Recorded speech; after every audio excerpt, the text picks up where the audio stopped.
গুরুর ভাব সাগরে ডুবে দে করে আমার মন তুই ডুবে দেখতে পাবি রে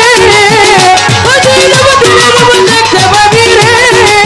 কবি তুই মনের মহল কবি তুই কত মহল গুরুর ভাব সাগরে ডুবে দে করে আমার মন কমলার ভাব সাগরে ডুবে দে করে আমার মন অনুরাগের বান্দা দিলে কত সাধু মহল দেশে চলে বিজলির মতো অনুরাগের বান্দা দিলে কত সাধু মহল দেশে বিজলির মতো ওরে অনুরাগের বান্দা দিলে কত সাধু মহল দেশে চলে বিজলির মতো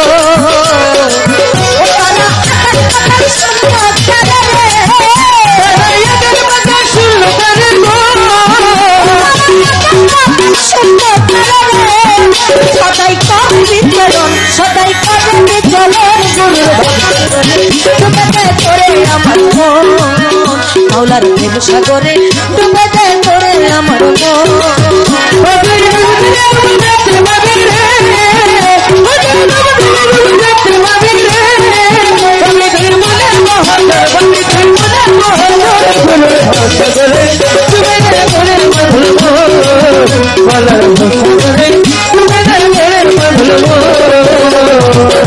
ওদের দিল যখন তোর হবে রে খাটি ও তুই দেখতে পাবি যেন ভাটি কোথায় কি রত হবে রে খাটি ও তুই দেখতে পাবি যেন ভাটি কোথায় কি রত দিল যখন তোর হবে রে খাটি ও তুই দেখতে পাবি যেন ভাটি কোথায় কি রত ওরে সেই দরিয়ার গভীরে ওরে সেই দরিয়ার গভীরে গো ওরে সেই দরিয়ার গভীরে কত মুক্তায়ার কাঞ্চন গুরুর ভাব সাগরে ডুবে করে আমার মন গুরুর প্রেম সাগরে ডুবে করে আমার মন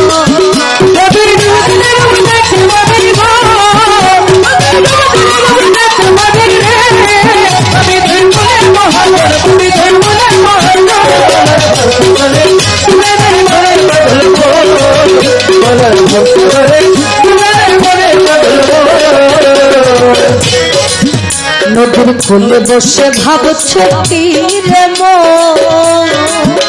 আমি ঢেউনি আর সময় দেখি আসেনি কখন নদীর কোলে বসে ভাবছ কি রে মন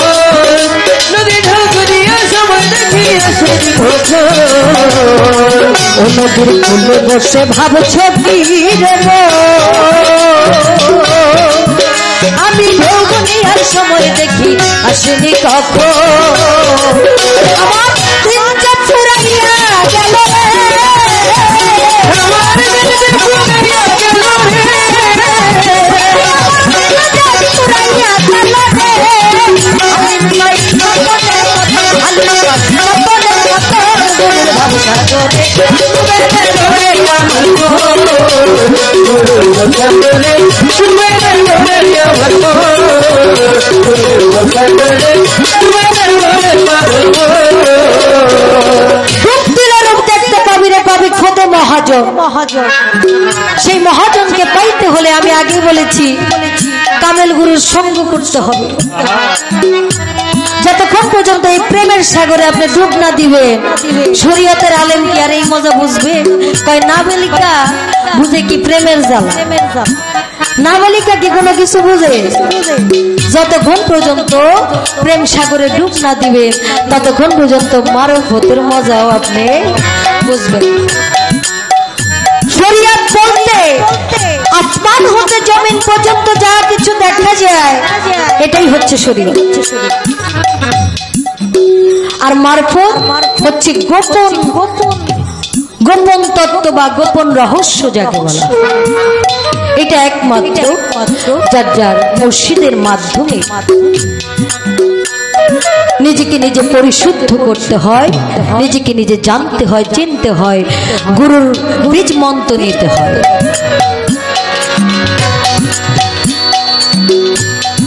তো আমার শরীয়তের ভূমিকায় আমার রাজীব সরকার সাহেব ভাই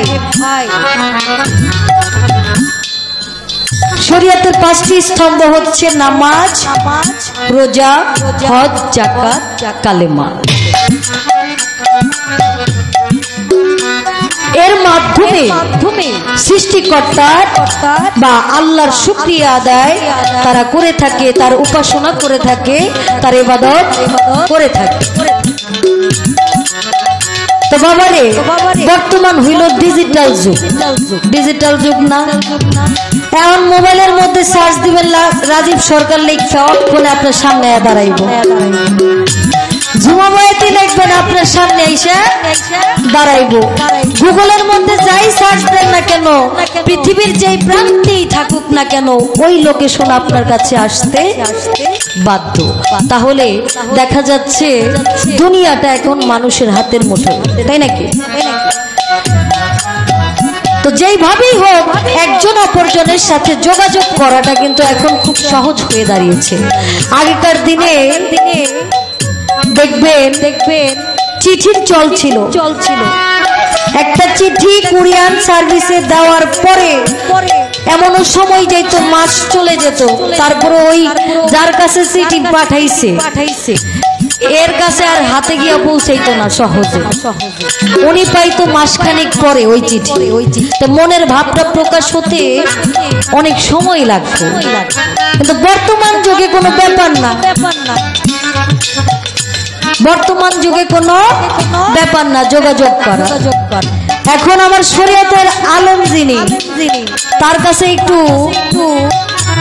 এই আধুনিক জামানার থেকে আমার একটু জানার বিষয় যে আমার আল্লাহর সাথে যোগাযোগ করার কি কোনো ডাইরেক্ট কোনো মাধ্যম আছে?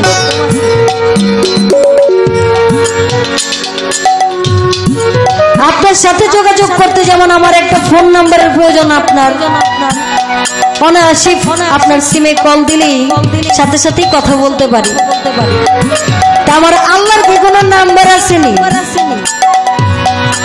যোগাযোগ করার মতো? বাবা অনেক প্রশ্ন তো কম বেশি শুনে ছোট্ট করে একটা জানার বিষয়, এখানে আলাপ আলোচনা খুব কম, তাই সংক্ষিপ্ত আকারে প্রশ্ন সংক্ষিপ্ত আকারে আমার ভাই জবাব করবে। আমার আল্লাহর সাথে যোগাযোগ করার কোন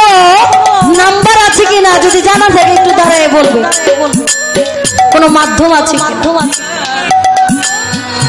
এটাই জানার বিষয়। আর যেটা বলছি ওইটা ধন্যবাদ।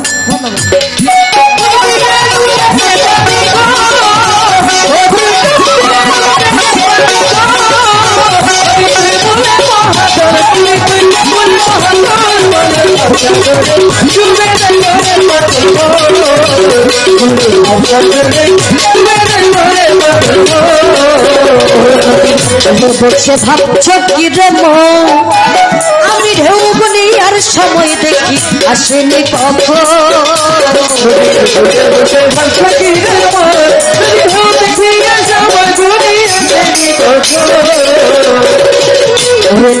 কূলে বসে ভাবছ কি রে আমি ঢেউগুলি আর সময় দেখি আসেনি কখন,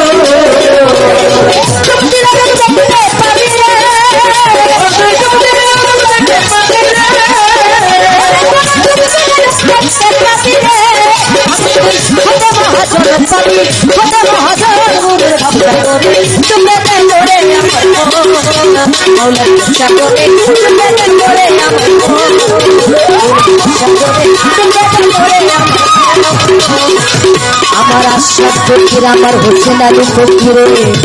প্রেম সাগরে